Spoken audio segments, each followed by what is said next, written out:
Sorry, guys. I'm going to start recording it now. Yeah, so that's low arterial CO2.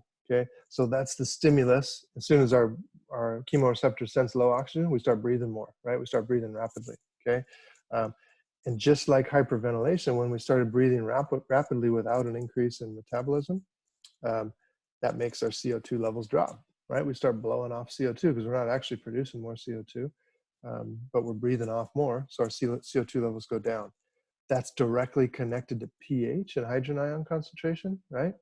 Because low CO2 is going to work its way into that bicarbonate equation, and we can't drive that equation backwards by adding it to water and making more hydrogen.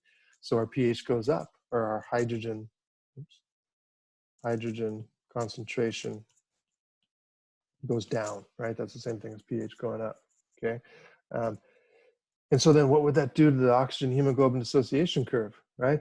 That curve that we were just talking about, a rightward shift caused by high CO2, high hydrogen, high temperature. This is the opposite of that, right? This is low CO2, low hydrogen, maybe or maybe not low temperature, but definitely those other two. That's going to shift it to the left. Okay, and when we shift it to the left, it's the exact opposite of shifting it to the right. When we shift it to the left, instead of making it where the rightward shift caused easier unloading, now we got easier loading. Okay, so this helps us actually, right? That helps us, that helps our blood saturation levels go up a little bit, because for the same partial pressure of oxygen, we end up with more oxygen on the red blood cell than we would have if we didn't have that leftward shift. Okay, so that's a key thing to think about there. It's those low CO2 levels causes a leftward shift, which actually helps us a little bit at altitude to get more oxygen on the blood. Trey, does that answer your question there? Or you got some more around that? No, that answers it. Okay. Okay. And then the other thing that stimulated there by that low oxygen level in the blood is the release of erythropoietin, right? That EPO from the kidneys, and that stimulates our bone marrow to make more red blood cells, and that's how our red blood cell production goes up, and that's how we can get a little bit higher hematocrit. This is what people are going for when they do the altitude training type stuff. But that literally takes 2 to 3 months to see the effects of. It's not something that happens right away. Okay. Questions? Other questions on this packet of notes, or yeah, anything else here before we keep going? Can we go like back to the high altitude ventilation? Can you just explain like one more time why CO2 would be low? Yeah, because it gets back to this right here. We have these two different types of breathing harder, right? Hyperventilation means we're breathing more. Well, actually, this is where the definitions are. Hyperventilation means we're breathing more without an increase in metabolism, right? But hypernia means we're breathing more with an increase in metabolism. So if we increase metabolism and breathe more, then we're making more CO2, but we're also releasing more CO2, so we don't have any real net change of CO2, and that's fine, right? But if we start breathing more and we're not making more CO2, in the case of purposely hyperventilating or anxiety-driven hyperventilation or high altitude hyperventilation, then our CO2 levels have to drop because we're blowing off more CO2 without producing more. Okay. Cool. Thank you. You bet. What else?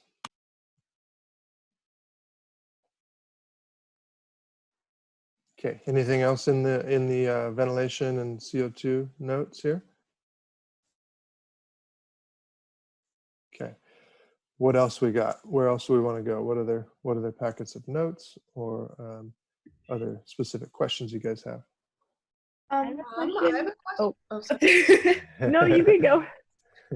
I have a question related to the gas exchange and oxygen transport notes.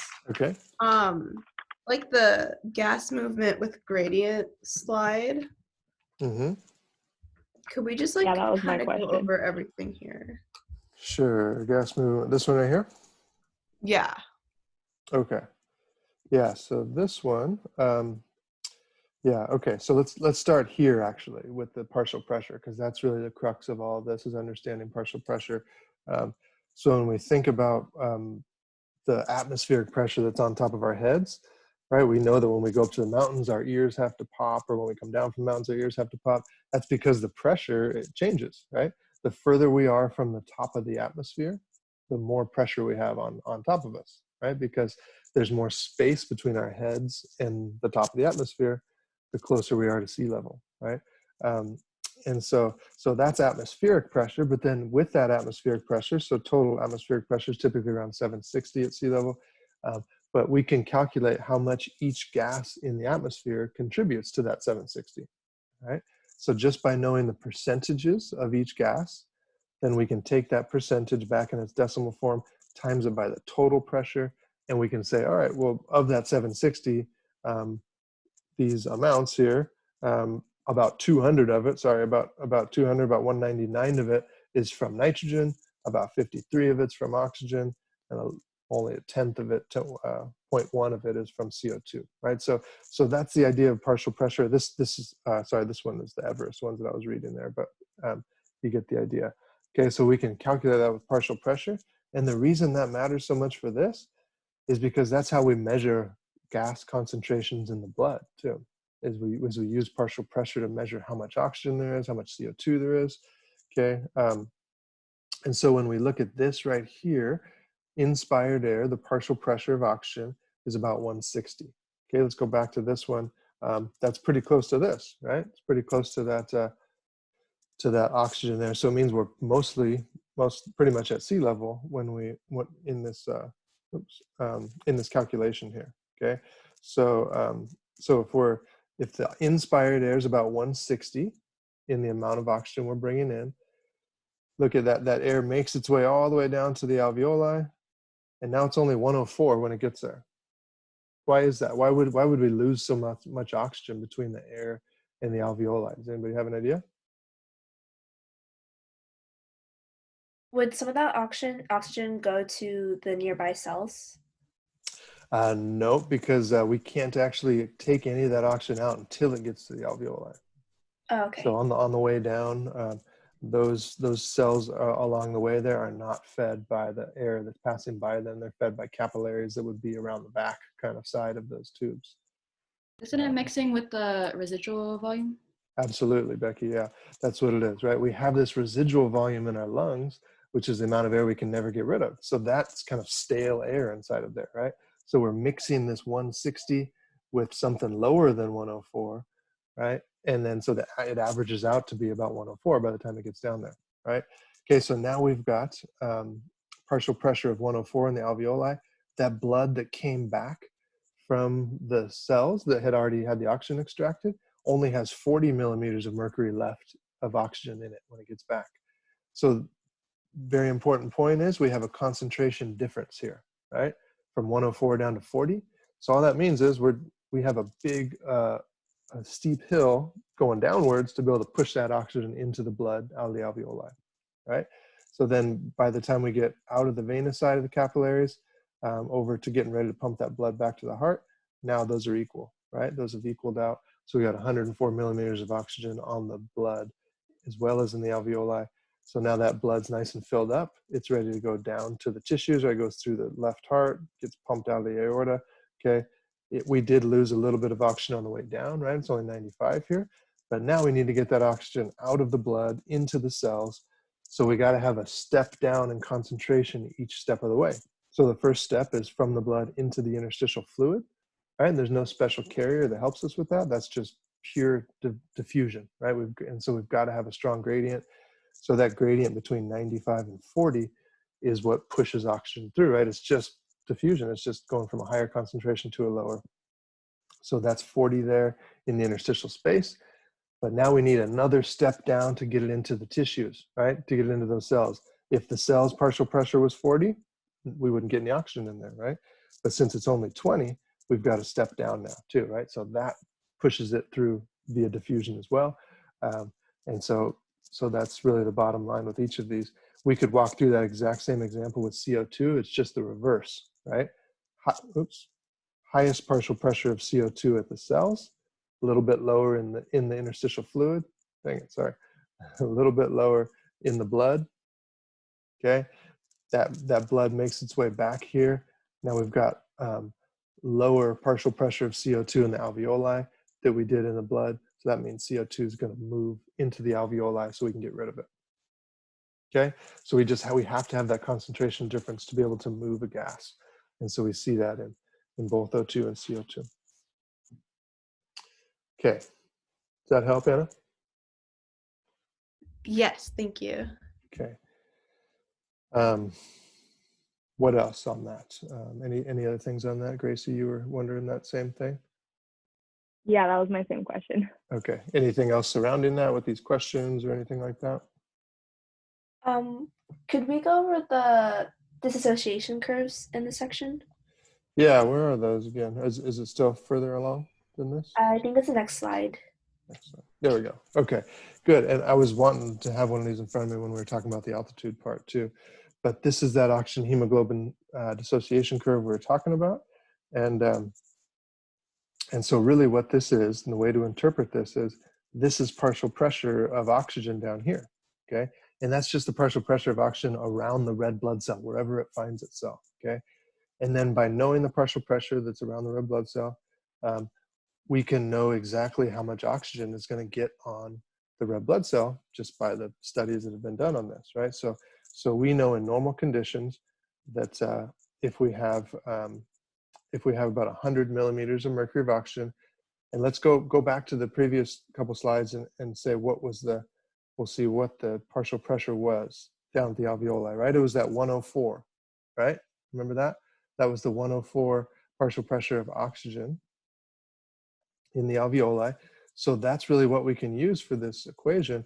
We can say, all right, if it's about 100, which is what it was in the alveoli, we just take this up, see where this intersects the line, and we can see exactly what our O2 saturation would be. So at 100 or 104, we're 100% saturated. All of that hemoglobin gets filled up. And that's the situation we typically have with the lungs. So that's exactly what we want, okay?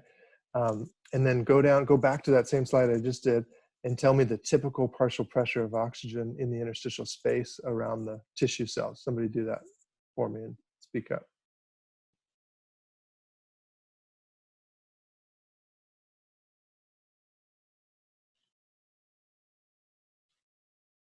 Somebody unmute yourself and tell me. I think it's 40. There we go. It's 40. It's exactly what it is, right? You look at that partial pressure of oxygen in the interstitial fluid between the capillary and the cells, and it's 40, right? So we take this 40, so that same red blood cell that got filled up 100% at the alveoli now finds itself in a situation where the partial pressure of oxygen around it is only 40 instead of 100. So what does that do? That makes it so it drops off 25% of the oxygen that it had, okay? So that means it drops off 25%. That means we dropped off a good amount of oxygen, okay? But what if we're in a situation where that cell is using a lot of oxygen, right? We're exercising, those cells are using a lot of oxygen. Maybe the interstitial fluid partial pressure drops down to 20 instead, right? Because we're using up so much oxygen, there's less in the cells, less in the interstitial fluid. Now what does that mean for our dropping off? Now it means we've dropped off 75% of the oxygen, which is exactly what we want, right? The more we're using, the more we want to drop off. So that's one way we can use this curve. The other thing is to look at those shifts, right? Those shifts are really important, and those are shown. Oh, those ones were messed up. Yeah, okay, I'll just draw them in. I tried to do that, I think, on the slides, and it didn't come out so great. But yeah, so we said high CO2, high hydrogen, and high temperature. Which way does that shift the curve? To the right or the left? Show me with your thumb. It's going to be reversed, so I'm not going to be able to tell which way you're doing it. But yeah, hopefully you said right. Okay, so a rightward shift would look something like this. Okay, so let's look at that rightward shift. This would be the situation when we're doing a lot of exercise, where we're burning a lot of tissue, we're burning a lot of fuel, we're making a lot of CO2, making a lot of hydrogen, heating ourselves up. That causes a rightward shift. So then what does it do for our same 40 millimeters of mercury? Instead of dropping off 25%, now we're down to dropping off probably about 50% of our oxygen instead, right? So that rightward shift makes us drop off more oxygen. And that's exactly what we want when we're in a situation with a rightward shift. But then we said decreased CO2, decreased hydrogen is the situation when we're breathing off all that CO2 at altitude. We said that caused a leftward shift, which would be this one, right? So now the partial pressure in our lungs when we breathe that in, instead of being 104 like it was at sea level, might be a much lower number. It might be something like 60. Well, let's say it's even 50, okay, which would be a lot lower. If we didn't shift the curve, that would mean we only get to be 90% saturated, okay? But if we do shift that curve, look what happens. Now we get to be 100% saturated, right? So the shifting of the curve in almost all situations helps us in some way, okay? Whether it's altitude with the leftward shift or high metabolism or exercise with a rightward shift, it's helping us to function better for the most part. It's a really important concept. It's a tricky concept. I would spend some time with it for sure, because it's one of the tougher conceptual pieces of this section for sure. With the saturation, does that like correspond to like how well like is oxygen loading is? Yeah, it pretty much all has to do with this right here. So when we look at this this figure, which is really helpful to understand this, is when we have temperature increase, hydrogen ion increase, or CO2 increase. All of those things kind of change the binding properties of hemoglobin a little bit, right? Because we know proteins are sensitive to temperature, they're sensitive to other chemicals binding to them, they're sensitive to hydrogen ions binding to them. So if we've got a lot of hydrogen ions and a bunch of them start binding to the hemoglobin, that protein that holds on to oxygen, then it starts unfolding a little bit, right? And it makes it so that hemoglobin is not as good at holding on to oxygen anymore. So it just can't hold on to it anymore. And that's why we drop off more. Same thing with temperature and CO2. And so that directly relates to saturation, because if the hemoglobin can't hold on to oxygen as well, it's just going to be less saturated with oxygen at the same partial pressure. One other thing that's important about this are some of the questions on this slide here. So there's this big flat part of the curve called the plateau, right? That's really important because anywhere from 104 partial pressure, which is where we're at sea level, probably to somewhere around 70, we can still pretty much fully saturate our blood, right? So that's good. So for a pretty good range of changes of partial pressure, we can still fill up our blood all the way. And that's a protective mechanism, right? Because we just go up to a little altitude, say we go up to Julian where it's 5,000 feet or so, that's not going to change our saturation levels because we have this big plateau that helps us to do that, okay?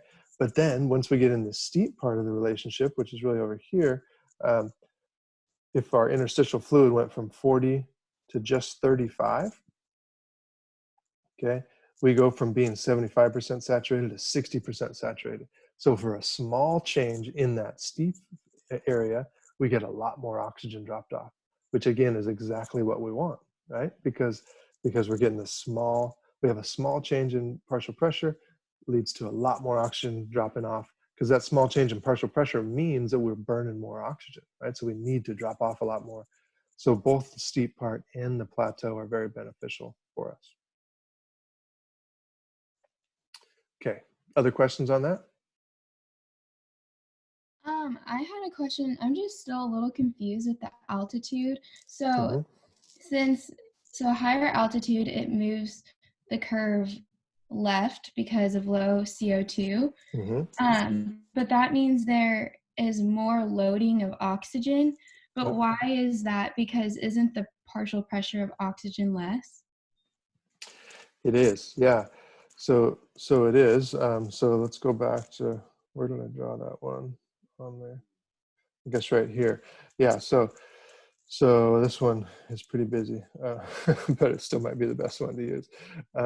So this one in the middle is our normal curve, right? And so if we have this leftward shift, which would be this one, right?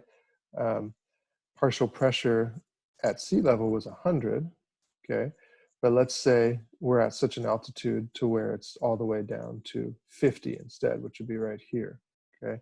So that would be a pretty low partial pressure, but not too far away from what it would be at a mountain that's somewhere around 19,000 feet or so.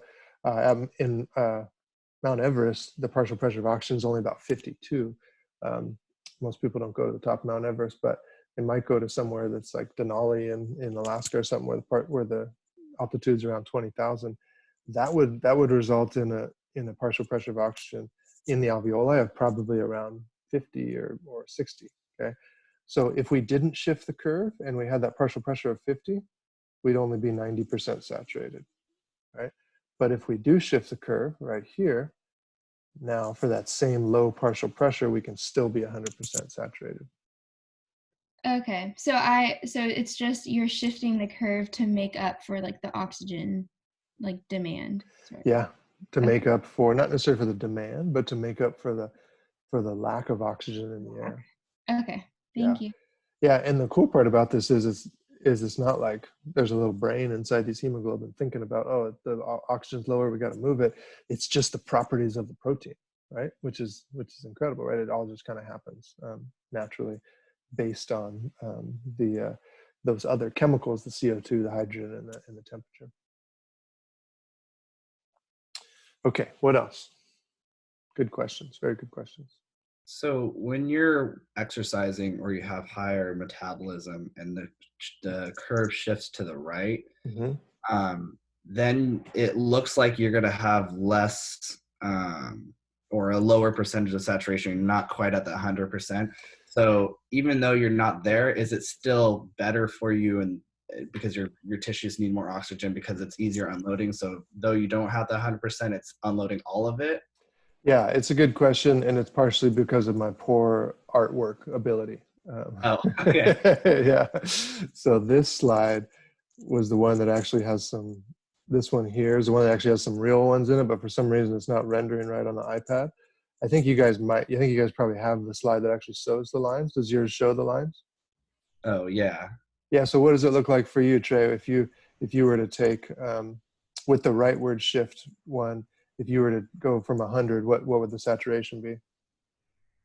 It looks like almost the same 100%. Yeah, exactly. So I think I just kind of messed up when I drew that curve. Oh, okay. Got it. Yeah. So that plateau will stay a lot higher than what I have it here. And I was just kind of doing it dramatically when I drew it. But you're absolutely right that I made it look like the saturation would be lower at the lungs, but it's not really in the way that it shifts. Okay, gotcha. Good clarification. Thank you. All right. What else we got?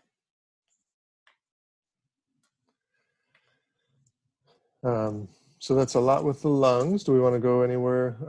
Digestive system or yeah, anything else? We've got some more time. Got about 20 more minutes ish.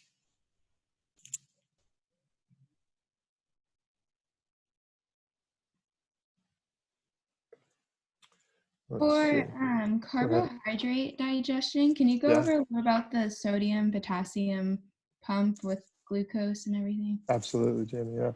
Okay, let me pull that one up here.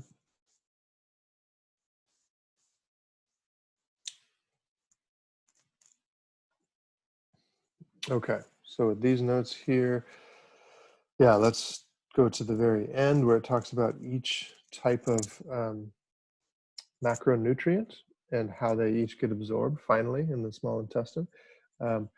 So with each of these, with each carbohydrate, lipid, and protein, you will want to be able to trace both the digestion of each of those all the way from the mouth to absorption and then the absorption piece, which is what we'll talk about here. Okay.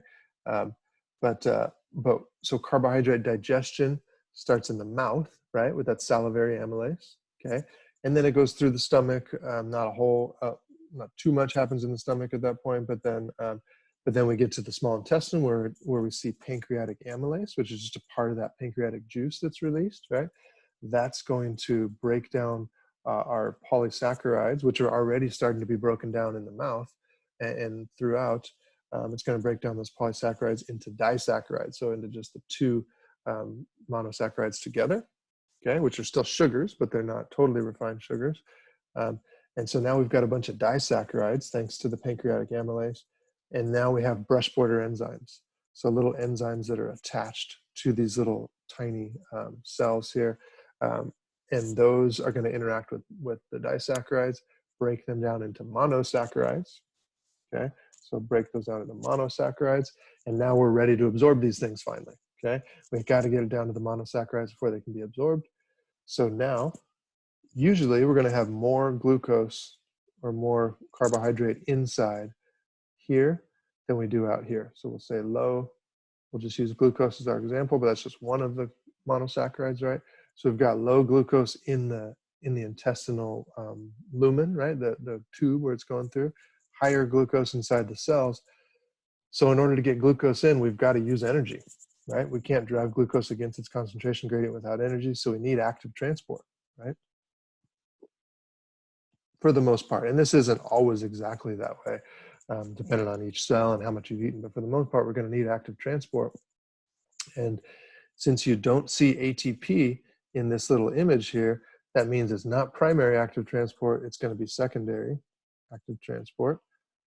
So in secondary active transport, we have to use the concentration gradient of something else that has a diffusion gradient to push it through. And in this case, it's sodium, right? So we know that sodium is always higher concentration outside of cells than it is inside. So that sodium is going to try to rush in like it always does. So if it has a protein that lets it do that, it's going to do that. And then while that protein's letting the sodium rush in, it kind of uses the power from that sodium's concentration gradient to kind of bring in the glucose with it. Okay, and that's so absorbed through intestinal cells into the blood via co-transport with sodium. Okay, so that's the one piece, but that's not even what you asked about yet, but I'm just making sure we get it all.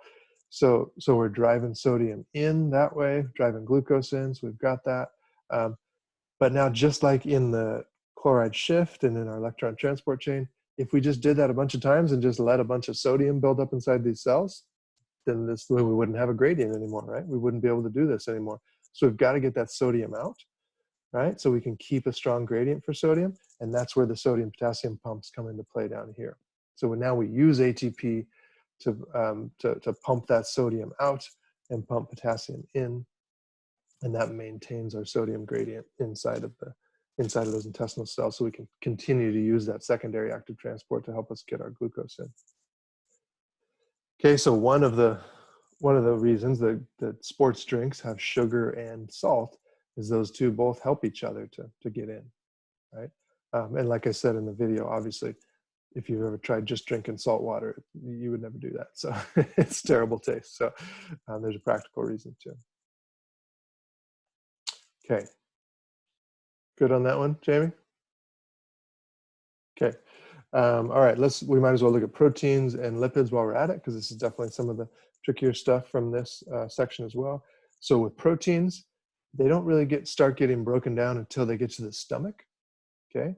We don't really have any digestion of proteins in the mouth or in the esophagus, but once they get to the stomach, that low pH is the beginning point of breaking down proteins, right? And it starts unfolding the proteins, denaturing them, kind of just turn them into these long chains of amino acids that are peptides, right? And then we get out of the stomach into the small intestine, where we get this come back there, where we get this pancreatic juice being released right here. That includes pancreatic proteases, right? Enzymes that are designed to break down proteins, and it's going to break these peptides down, these long chains of amino acids, into smaller ones, smaller peptides, okay? And then, again, we've got brush border enzymes on the outside of those cells, which will break down those short peptides into the individual amino acids, right? And again, that's what we've got to get it to get it into these intestinal cells. They've got to be individual amino acids. Then we can transport those in an exact same mechanism as glucose. So that's easy. We don't have to memorize another mechanism for amino acids, because there's the exact same mechanism with the co-transport with sodium. Okay, so anytime we see these trypsinogen, chymotrypsinogen, procarboxypeptidase, those are the inactive forms of these proteases, and then we have the active forms over here. Just takes a part of the word off, really. So just like pepsin and pepsinogen in the stomach, that was the other part I forgot to mention. We have the low pH of the stomach, but we also have pepsin in the stomach that helps break that down. Okay, questions on those two before we move to lipids? Okay. All right, and this is showing that co-transport of amino acids, and it's very, very similar to the one we just looked at with carbohydrates. Okay, so lipid digestion and absorption is a little bit different. This starts us from the top at the stomach. So we have lipase enzymes in the stomach that help to start breaking up lipids. And then once we get into the small intestine, we have bile release. Bile acts like a detergent, and it breaks up those fat molecules from touching each other, and it just keeps them apart. So it kind of separates those fat molecules. So that's exactly like I mentioned with using a dish soap when you got butter on your fingers or oil on your fingers versus just using a hand soap. You need something with that strong detergent-like factor that breaks up the fats, okay? So that's what the bile does in the small intestine. And then we've got lipases that are released from the pancreas in that pancreatic juice, okay? Those are going to break down to even smaller little fat droplets, and then they get surrounded by these things called micelles. And that pretty much just kind of shuttles them, makes sure they don't join up with other fat molecules along the way, because they tend to do that. That those are then formed and sent, delivers those fatty acids and monoglycerides into intestinal cells. And then inside the intestinal cells, those lipids are surrounded by a protein coating to form something called chylomicrons. And we all have chylomicrons in our blood. They are a risk factor. Having high chylomicrons is a risk factor for cardiovascular disease. Eventually, these chylomicrons get released into the lymphatic system, right? Not into a blood vessel, but into the lymphatic system, and these lacteals. That eventually dumps into the blood, which eventually makes its way to the liver, and then the liver converts those chylomicrons into what we're more familiar with as far as our blood cholesterol goes, which is LDL, HDL, and lots of different ones. Okay, so this kind of shows that. This is that last one there that shows the VLDL, IDL, LDL. There's all kinds of different cholesterols, but the ones we typically talk about are LDL and HDL. LDL is the bad one, right? HDL is the good one, right? So we want high HDL and we want low LDL. Okay, so for all three of those macronutrients, you want to know every step of digestion and absorption of those three macronutrients. Definitely a key aspect there. Okay, what else, guys? So, sorry, just to clarify, so lipids are absorbed into the lacteals before going to the blood system, when proteins and carbohydrates are just like directly absorbed into the blood system? Yeah, they go right to a capillary that capillary is eventually going to dump into the portal vein, right? And then that portal vein can dump into the second capillary bed and get processed in the liver. Okay. The fats are eventually going to get to the liver as well, just takes a little longer because they go through the lymphatic system into the vena cava, then they got to get pumped out through the heart back to the liver. Good. All right, what else? Could we go over the liver's capillary system, like the? Yes, we can. Let me.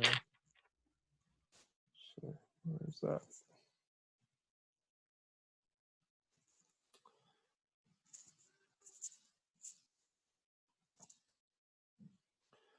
Okay.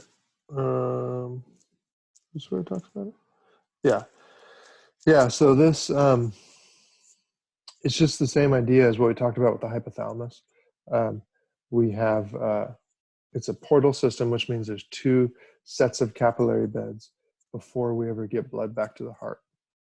Whereas the normal system would be like this. It would be, I'll draw a little heart to an artery, right, to capillaries, to veins, back to the heart, right? So that'd be the normal system. But when we have a portal system, we go from the heart to an artery, to a capillary, to a vein, to another set of capillaries, to a vein, finally back to the heart. I know my hearts are kind of sad. They're not very well shaped, but okay. So in the portal system, this first capillary bed is in the small intestine, right? Okay, so the blood that's coming from the arteries there into the capillary bed drops off oxygen. That's its first job, but then it picks up nutrients. The ones we just talked about, picks up those carbohydrates, picks up those amino acids. So that ends up in the vein here. Now we've got this blood with the nutrients in it heading to a second capillary bed, which is in the liver. Right? So this capillary bed's in the liver. Right? So now those nutrients, the job of this is to drop off nutrients. The job of this second capillary bed is just to drop off nutrients out the liver, because the liver is responsible for lots of things.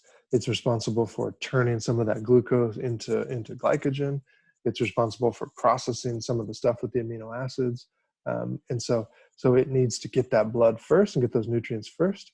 And then it can decide, or then the body will decide what to do with that. Is it going to store that carbohydrates there for a while? Is it going to release it back into the blood into another form so it can be used in some other way? Is it going to recycle those amino acids and break them down, turn them into something else? But the liver does a lot of that. So we've got to get that. And now this blood finally can get back into a vein and make its way back to the heart. And there's not much left in it at that point, right? But the liver is also using that second capillary bed to add things to the blood too. If it has glucose that it had just broken down from glycogen to help us maintain our blood sugar, it's going to add it to the blood there in that capillary bed as well. Does that make sense, Kayla? Yes, thank you. Okay. What else?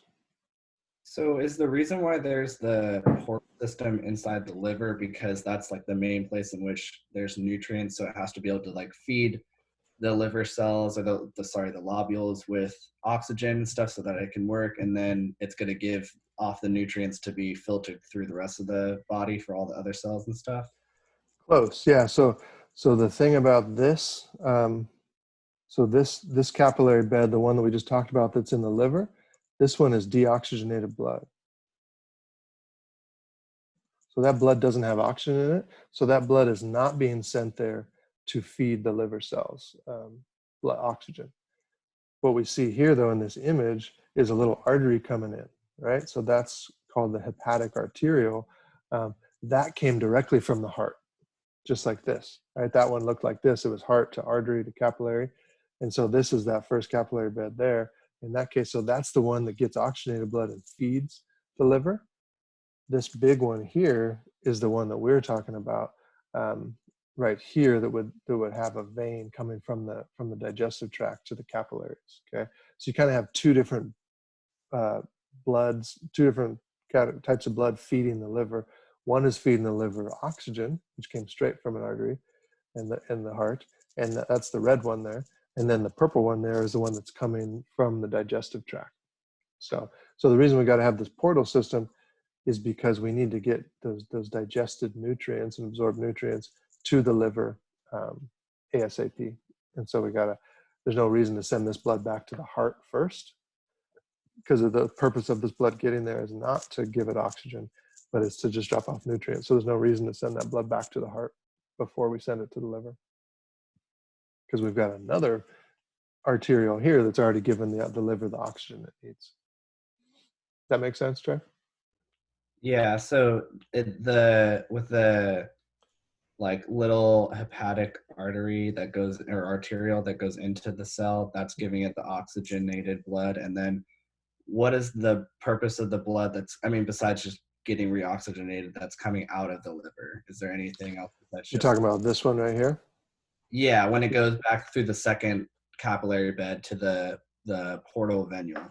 Yeah, that's just to get it back to the heart, get it reoxygenated, and keep it moving. That's number one reason. Number two reason is everything that the liver releases out of these cells, like all those plasma proteins, everything the liver does everything the liver adds to our blood, it adds to the blood in this capillary bed. So it's got to get back to the general circulation somehow. And so that's the second reason for that. Okay. Yeah, so all those clotting factors we talked about, all of those, the albumin that helps with our osmotic pressure, that's all made in these cells too, right? And so those cells release those things, put them into the blood, and then it can get back to the general circulation. great question. Cool. What else?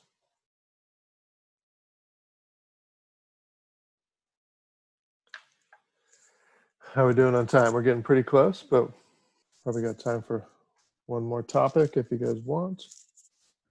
I just had a question about where CCK is released from. Is it also released from the endocrine cells? It is, yeah. Yeah. Where's that part here? It's right here. Yeah. Yep. It's all the same as the secretin one. And so it's all those same cells. Because a lot of times when we think of the endocrine system, we just think of those big organs, those big glands that are just dedicated to doing that job of releasing hormones. But we also have this whole thing called the diffuse endocrine system, which is just a bunch of little cells scattered all over the body that are releasing hormones. And that's those cells are an example of that.